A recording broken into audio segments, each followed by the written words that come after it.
That's I haven't seen Avenatti's tape. I wonder why Kim Fox isn't investigating him for disseminating child porn and watching child porn, which I'm sure he's done many times.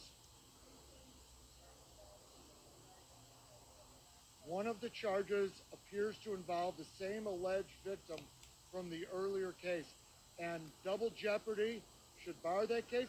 And he won that case. A jury heard the facts of that case. A jury acquitted him, fair and square. It's over.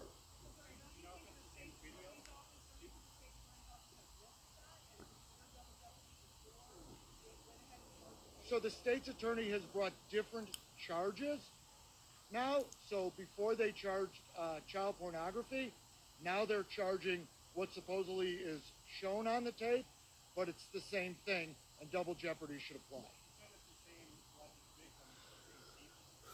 I've never seen the tape. I've never seen whatever tape he claims to have. I had a discussion with the state's attorney's office earlier this week. We were supposed to meet next week and have a discussion about what they had. I was going to be allowed to address what they had. Then they just decided to indict him today for whatever reason. I suspect this is succumbing to public pressure. I think they shouldn't have rushed to judgment. He's an innocent man, and the state's attorney should be above public pressure.